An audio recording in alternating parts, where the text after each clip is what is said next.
In Eorzea, the Rising is a time of remembrance for those that died, and a celebration for those that survived that terrible disaster when the moon hatched a dragon known as the Calamity. In the real world, this Rising marks the 10th anniversary of the launch of A Realm Reborn, when we all remember that terrible disaster that was the first version of this game. The Rising is currently active and will last until the launch of patch 6.5. In order to complete the main event questline and obtain the main reward, you will need to be level 15 on any class. Note that event quests usually cannot be done after the event is over. It is highly recommended that you also get up to the level 15 quest, The Call of the Sea, in the MSQ, at which point you will have visited all 3 main cities and unlocked airship travel between them. In order to use the main reward, you will need to unlock mounts. To do that, you must complete the MSQ quest, The Company You Keep, where you will join a grand company. You will then need to complete the side quest, My Little Chocobo, which will be available in your grand company headquarters. That quest requires a certain amount of company seals to complete. There are many ways to get company seals, but one easy way is to complete the very next MSQ quest, Woods Will Be Done, which gives you 300 seals. An additional questline was added with this event that appears to be permanent, as in it should remain in-game after the event is over. You will need to have any combat class at level 50 and have completed the ultimate weapon in the MSQ in order to do this questline. In each of the starter cities you will find Rising attendants that can tell you about the event. Note that the people who tell you about seasonal events will often, though not always, have something else to say after you complete the quests. Travel to Ul'dah and find the Rising vendor right next to the Rising attendant. She is selling 2 Orchestrion rolls for 1,000 gil each, The Land Reborn and Palm from the Heavens. They both appear on the seasonal section in your Orchestrion list.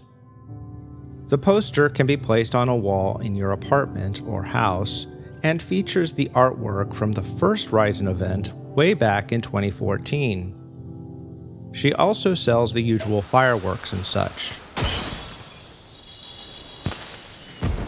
They all sell for 19 gil each.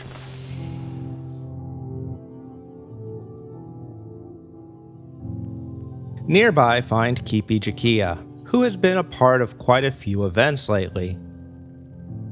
Kipi is worried about her brother, aren't we all? Remember Nagi? Even if you do, you can pretend you don't. He was supposed to meet her and he's late, so she tells you to ask people around town.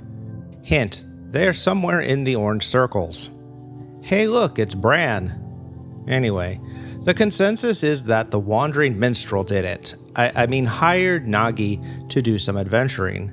So go talk to him, the minstrel, in the Gold Court. He had this brilliant idea called a letter forest, that people would write letters and then they would put them up all around the Gold Court for everyone to read. As an honorary post-Moogle, I feel it is necessary to remind you that reading other people's mail is illegal. He says the carriage carrying the letters should be coming through Blackbush Station, and you should go check it out. After speaking to Kipi once more, you meet Kipi out in central Thanalan at Blackbush Station, with a merchant who saw the carriage carrying the letters Nagi was guarding fallen on by bandits, and of course you rush to their aid. Kipi bravely threatens them on your behalf, and they take one look at you and decide it's not worth it. Oh, and you recognize a familiar face, or 3. Are you guys in the Post-Moogle Union? You all head back to the Minstrel to explain what happened, and Nagi is disappointed in himself for not being able to handle the situation himself, and something he says bothers Kipi, to the point that she says she no longer approves of his chosen career path and that he needs to figure it out, so he walks off to give it a think. Or maybe you two could talk about it? No? Okay. Turning in, you can tell Keepy is very worried about her little brother. She also gives you some XP and gil. Picking up the second quest with Keepy, she and the minstrel ask you to keep an eye on Nagi, and she goes off to the Weavers Guild, and you find out that Nagi went towards the Sapphire Avenue Exchange. What a family. They deal with their problems by going shopping. You find Nagi, and he tells you about how he was inspired by the stories his sister wrote about adventurers, and has been taken care of by her ever since their parents died, and that he thinks he should be able to do everything on his own so as not to be a burden to her. He wants to talk to somebody that knows something about adventurers, and pretends he cares about what you think. But he has obviously already made up his mind to talk to Miss Momodi in the quicksand. I think it's because he needs a drink after all this, and I don't blame him. Hey, maybe you should talk to your sister instead. So Nagi relates the whole story to Momodi, and she reminds him that if he wants to be an adventurer, it needs to be for his own reasons, not to impress others, even his sister, and that he doesn't have to do everything alone. Outside, he remembers one of the letters he saw when he was guarding the carriage for the minstrel and asks you to help him find it. You return to the Gold Court and the minstrel. Nagi explains the whole story yet again, and the minstrel says he can take the letter if he can find it. There are 4 letters around the court, and Nagi said the one he was looking for has a picture of a blue chocobo on it, so it shouldn't be too hard to find. But you might find the others of interest as well. You can only read these letters until you turn in the quest, so read them now while you can. Anyway, you hand the letter to Nagi, and he finally decides to talk to his sister, and the minstrel reminds him that she went to the Weavers Guild. The minstrel also tells you to meet him in his usual place when you're done. You run into Nagi in front of the Weavers Guild, and Keepy soon appears. We have a flashback, and we finally get to see the first male Makote child in the game. Well, not really though. It's probably just Takibi with a hat on. Keepy just doesn't want her little brother to be afraid to admit he needs help sometimes. And since the letter seems to be for a job that requires several adventurers, I guess she's getting her wish. And it seems she bought him a handful of new clothes for adventuring, and they make up and everyone is happy. Okay, with that out of the way, you can now go find the minstrel in his usual place, by the lift on Ruby Road. So all these events have inspired the wandering minstrel to write a song. I wrote a song about it, like the hit go. And as usual, his music makes me feel a little woozy. Next thing I know, I'm on an airship with some crazy guy claiming to be Naoki Yoshida, producer and director of the critically acclaimed MMORPG Final Fantasy XIV, with an expanded free trial which you can play through the entirety of A Realm Reborn, the award-winning Heavensward expansion, and soon to include the Stormblood expansion too, so you will be able to level up to 70 for free with no restriction on playtime, but that is of course impossible.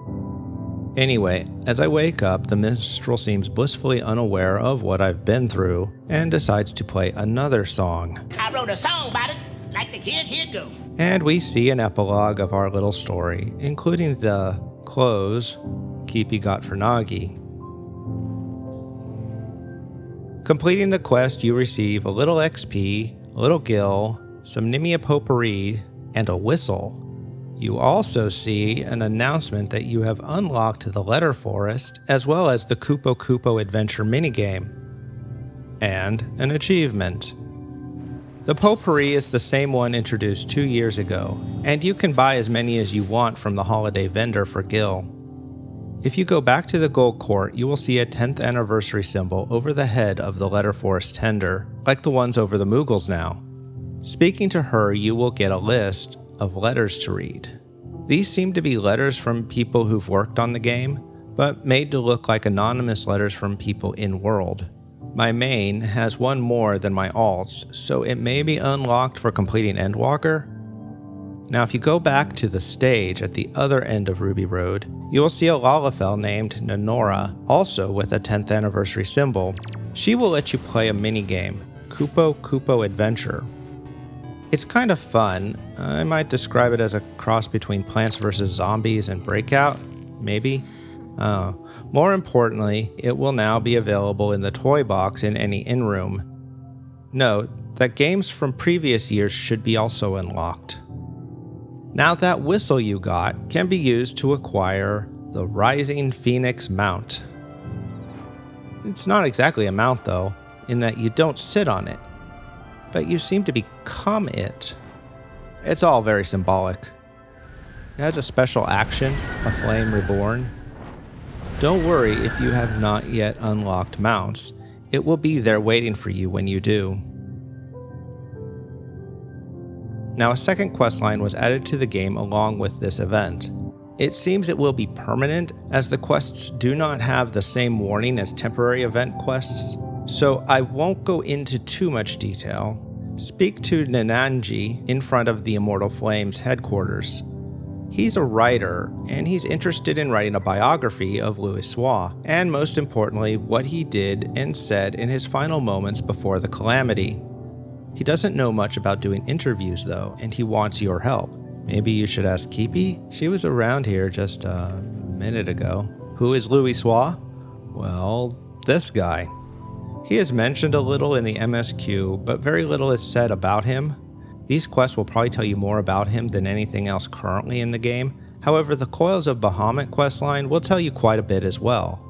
The first quest has you going around to the 3 city-states asking members of the Grand Company about what they experienced during the Battle of Carteneau. One neat thing is that the person with your current Grand Company will recognize you, call you by your rank, and you will salute them with the company salute. The other 2 you greet normally. Though he claims to not know what he's doing, Nananji handles the interviews just fine without any help from you. In the second quest, you end up at Morby Dry Docks, where you meet a man who was there just minutes before Louis Soir sacrificed his life to save the world, and he tells you his whole story. Each quest, of course, gives you experience and gil, but the second one gives you an achievement. And you also get the End of an Era Framers Kit for your adventure plate and portraits. Also, one, and only one, of the scenes from the second quest is actually in The Unending Journey. In this story, Nagi learns that he can't do everything on his own. The new level 50 quests also make it clear that even a great hero like Louis Soir was not alone in his endeavors, which makes it especially odd that there is nothing to do with other players this year. And yeah, that is how it's been for the last few years. However, in 2018, the 5th year anniversary, it's centered around group content made to capture the feeling of the final days and hours of the original version of the game. I would think that being the 10th anniversary and the themes of the quests, they would at least meet, if not exceed, the level of the 5th anniversary. The Moogle minigame is a lot of fun, but it might as well be a standalone game. You can play those games while waiting for a queue to pop, but why log into an MMO to play a game by yourself? The letters are a nice sentiment, but it's just you sitting in a cutscene as you click through a list. The way the letter forest was presented during the story is much better, with the letters hung up all around the place, and you had to find them. At least you would see other players looking for them while you were. Anyway, you might wonder if Kipi Jakia is a seeker of the sun or a keeper of the moon. She has the eyes, teeth, and face stripes of a seeker, but has the name and the style of a keeper. Her brother clearly has keeper features and a keeper name. They are from Gridania, which has a higher keeper population since many of them lived in the Black Shroud. One might assume that since Nagi seeks her approval is a clue since keepers traditionally have a matriarchal society, but that seems to be more because she is older and had to raise him after their parents died. It is possible that one of their parents was a seeker and the other a keeper, and they just chose to follow the keeper naming conventions. Anyway, thank you for watching.